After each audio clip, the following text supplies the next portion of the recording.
भारत को न्यूजीलैंड के साथ खेली जा रही 3 मैच की ओडीआई सीरीज के दूसरे मैच में न्यूजीलैंड की बी टीम से जिसके मेन खिलाड़ी या तो इंजर्ड हैं, या तो वो रिहैब कर रहे हैं, या फिर वो किसी न किसी लीग में खेल रहे हैं जो उनके मेन खिलाड़ी हैं, उसकी सेकंड स्ट्रिंग टीम ने भारत को दूसरे वनडे में 7 विकेटों से हराकर इस सीरीज को 1-1 से बराबर कर दिया है।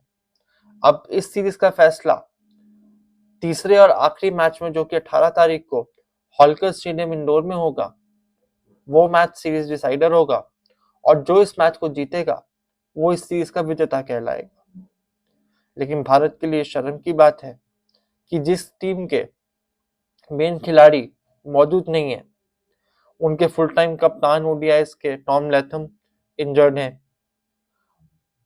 केन विलियमसन और ट्रेंट बोल्ट लीग को प्रायोरिटी दे रहे हैं और वो लीग्स खेल रहे हैं, और भी कई उनके मेन खिलाड़ी ऐसे हैं जो इस सीरीज में मौजूद नहीं है, या तो वो टी20 का हिस्सा है जो इसके बाद 5 मैचों की सीरीज होगी, या फिर इंजर्ड है।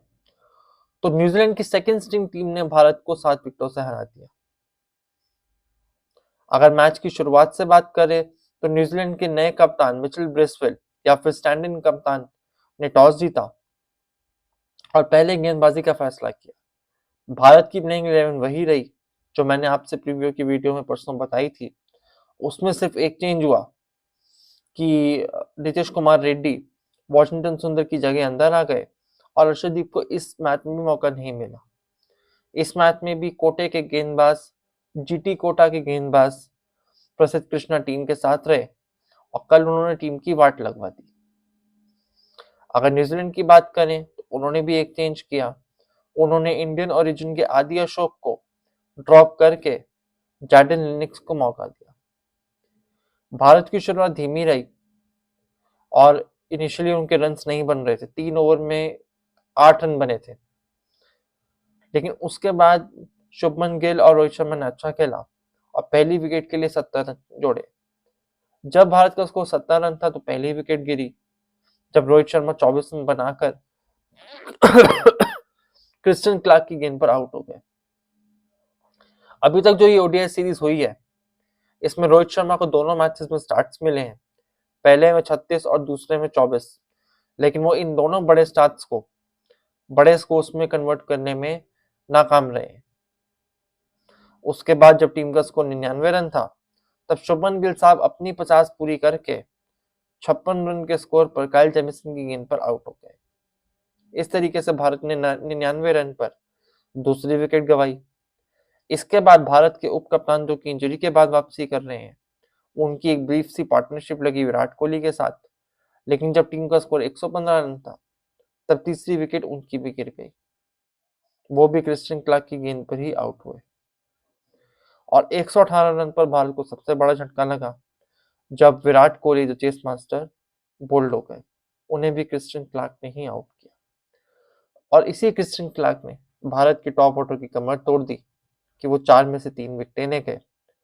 इसके बाद KL Rahul, wicket keeper, the crisis man और ऑलराउंडर रविंद्र जडेजा, उन्होंने मिलकर एक साझेदारी निभाई जो कि 70 रन की थी और पारी को संभाला। लेकिन जब टीम का स्कोर 191 रन था, तब रविंद्र जडेजा भी 27 रन बनाकर मिचेल ब्रेसवेल की गेंद पर कॉटन बोल्ड हो गए।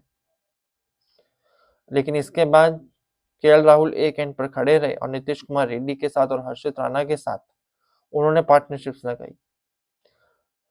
वॉशिंगटन सुंदर की जगह खेल रहे नीतीश कुमार रेड्डी कुछ नहीं कर सके और उन्होंने सिर्फ 20 रन बनाए। आप कितनी ही कोशिश कर लें, लेकिन आपके पास हार्दिक पांड्या के जैसा कोई ऑलराउंडर दूसरा है ही नहीं, और नीतीश कुमार रेड्डी कभी भी हार्दिक पांड्या नहीं बन सकते। ये तो कल के मैच में दिख गया। ना बैटिंग में वो कुछ कर सके, ना वो बॉलिंग में कुछ कर सके।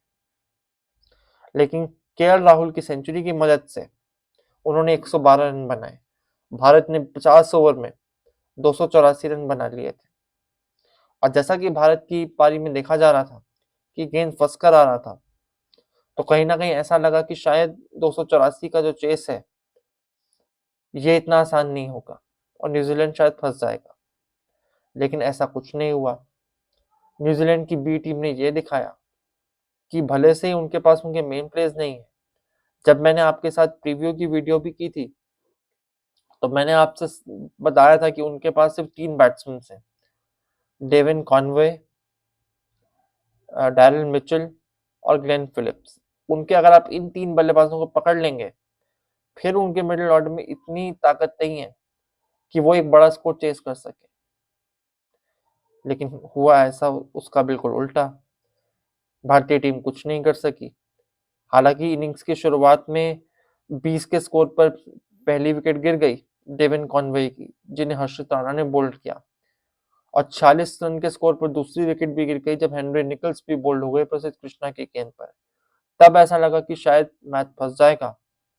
लेकिन उसके बाद विल यंग और डैरिल मिचेल ने यह दिखाया कि न्यूजीलैंड की बी टीम में भी इतनी ताकत है कि वो इंडिया को इंडिया में हरा सकते हैं और एक बड़े टारगेट को चेस कर सकते हैं।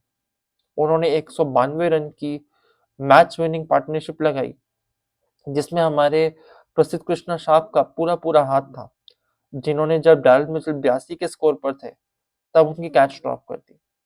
हालांकि उन्होंने उसके बाद भी at the end of the innings एक कैच ड्रॉप की थी, लेकिन तब तक मैच निकल चुका था और प्रसिद्ध कृष्णा की वो कैच भारत को मैच हरवाने में कामयाब रही।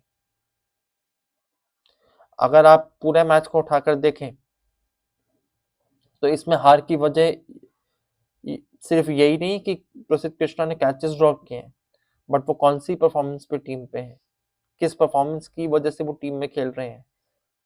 पिछली 3 ओडीआई सीरीज ऑस्ट्रेलिया के अगेंस्ट उनको मौका मिला, आखिरी मैच में वो महंगे पड़े थे सिडनी में, उन्होंने काफी रन खाए थे। साउथ अफ्रीका की ओडीआई सीरीज में वो नाकाम थे, और अब न्यूजीलैंड की ओडीआई सीरीज आप देख लीजिए, उनका इकॉनमी रेट सबसे ज्यादा है। वो 8 से 9 रन पर ओवर देते हैं और मुश्किल से कोई 1 या 2 विकेटें उनको मिल जाती। लेकिन क्योंकि वो गुजरात टाइटंस के लिए खेलते हैं आईपीएल में और शुभमन गिल उसके कप्तान है, तो वो इस जीटी कोटा पर खेल रहे हैं। वहीं आपके match winning bowler Arshdeep Singh, जो कि एक मैच विनर है, वो बेंच पर बैठे हैं आराम से, उन्हें ड्रॉप किया हुआ है आपने, क्योंकि आपको मिशन डिस्ट्रक्शन मिला हुआ है कि आप आए और टीम को बर्बाद कर दें, जो कि गिल और गंभीर के एरा में जरूर हो ही रहा है कि आप लॉन्ग प्लेइंग 11 खिलाएं, डिजर्विंग प्लेयर्स को आप बाहर निकालें और टीम को हरवाने में मदद करें। सिर्फ प्रसिद्ध कृष्णा ही नहीं, यहाँ पर बात आती है रविंद्र जडेजा पर भी। रविंद्र जडेजा भी विकेटें नहीं ले रहे हैं। आप इस सीरीज के 2 मैचेस देख लीजिए। पहले मैच में उनके 9 ओवर में 56 रन दिए थे उन्होंने और कोई विकेट नहीं लिया था, और कल के मैच में उन्होंने 8 ओवर में 44 रन दिए, कोई विकेट नहीं लिया। ना वो अपने ओवर्स पूरे कर पा रहे हैं, ना वो रन्स रोक पा रहे हैं अपनी गेंदबाजी में, और ना ही वो विकेटें ले पा रहे हैं। तो फिर वो कौन सी परफॉर्मेंस की वजह से टीम में है? फिर उनकी टीम में क्या जरूरत है? रविंद्र जडेजा ने साल 2025 में 10 मैचों में सिर्फ 12 विकेटें ली है, और उनको जो इकोनॉमी रेट है वो भी 5 के आसपास है, जो कि रविंद्र जडेजा जैसे बड़े खिलाड़ी जो कि काफी लंबे अरसे से टीम के साथ है, उसका ऐसा प्रदर्शन और उनकी टीम में जगह नहीं बनती। अगर आपको एक बैट्समैन चाहिए, अगर आप उन्हें बतौर बैट्समैन खिलाते हैं क्योंकि वो विकेटें तो ले नहीं रहे हैं, तो फिर आप ऋतुराज गायकवाड़ को क्यों नहीं खिला लेते, जिनकी साउथ अफ्रीका ओडीआई सीरीज में अच्छी परफॉर्मेंस थी? फिर किस बेस पे आपने ऋतुराज गायकवाड़ को ड्रॉप किया था? फिर आप ऋतुराज गायकवाड़ को टीम में रख लेते और एक प्रॉपर बैट्समैन रख लेते, कम से कम आपके पास एक पूरा बैट्समैन तो होता। क्योंकि जडेजा बॉलिंग में तो कुछ कर नहीं रहे और सिर्फ बैटिंग के दम पर वो टीम में खेल नहीं सकते, और इंडिया के लिए ये कंसर्न है, क्योंकि वर्ल्ड कप 50 ओवर्स का 2027 सिर्फ 1 साल दूर है, और 1 साल में भारत के पास इतने ओडीआई मैचेस नहीं है कि वो ये चेक कर सके कि किस प्लेयर को मौका देना है, किसको नहीं। तो रॉन्ग प्लेइंग 11 की वजह से भी भारत हारी है। अगले मैच में उनको चाहिए कि प्रसिद्ध कृष्णा को बाहर बैठाएं और अर्शदीप को टीम में लाएं। अर्शदीप आपके मैच विनर हैं, आप उन्हें खिलाकर देख लीजिए, आपको रिजल्ट्स पता लग जाएंगे। 3 मैच की ये ओडीआई सीरीज अब 1-1 से बराबर है और आखिरी वनडे 18 तारीख को होलकर स्टेडियम इंदौर में खेला जाएगा और उस मैच का विजेता इस सीरीज को जीत जाएगा। तो देखते हैं कैसा रहेगा 18 तारीख को मैच। क्या भारतीय टीम जीत पाएगी या फिर साउथ अफ्रीका से टेस्ट में व्हाइट वॉश होने के बाद, न्यूजीलैंड से घर में टेस्ट में व्हाइट वॉश होने के बाद क्या ओडीआई सीरीज भी हार जाएगी? ये तो 18 तारीख को ही पता चलेगा। अगर आपको मेरी वीडियोस अच्छी लग रही हैं तो प्लीज़ इन्हें लाइक करें, शेयर करें और चैनल को सब्सक्राइब करें। कल मैं मिलूंगा आपसे अगली वीडियो में। Till then take care, love you all, bye, see you all tomorrow.